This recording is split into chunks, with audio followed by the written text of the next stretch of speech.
Один кон у меня появилась подружка индианка. У нее на лбу порта, я думал обманка. Ее звали Ханка, и мы хорошо с ней заобщались. Она кайфующая еще, да, мы вместе тусовались. У нее в общаге метровый кальян. Она мне предлагала, есть желание, братан.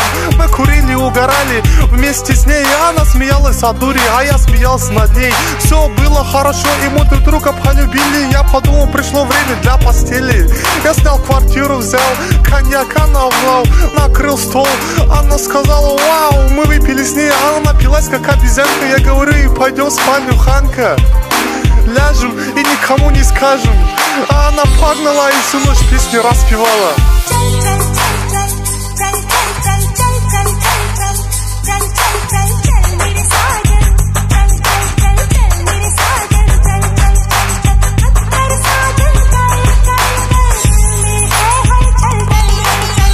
У нас с ней ничего не получилось, и на следующий день все заметно изменилось. Она стала реже мне звонить, опять с индусами гулять. Перестала кайфовать, рано ложиться спать.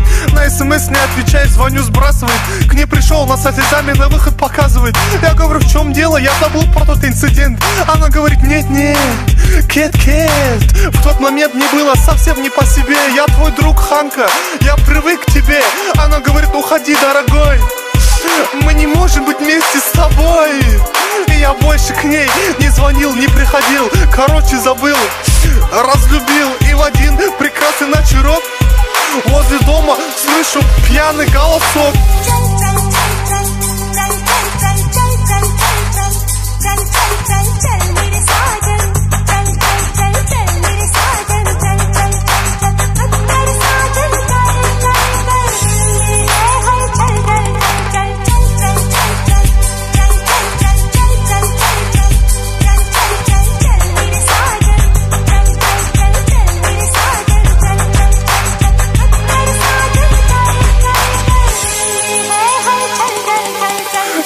На улицу: Ханка, как дела? Она пьяная пела и танцевала.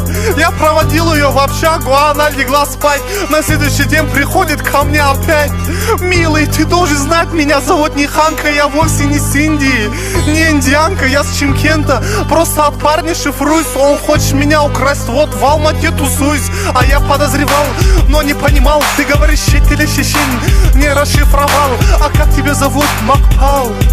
Макпал, прощай, Макпал. И я пошел домой, расстроенный, обманутый, в непонятную историю втянутый. Она кричит: милый, нет, поехали со мной в Чимкент.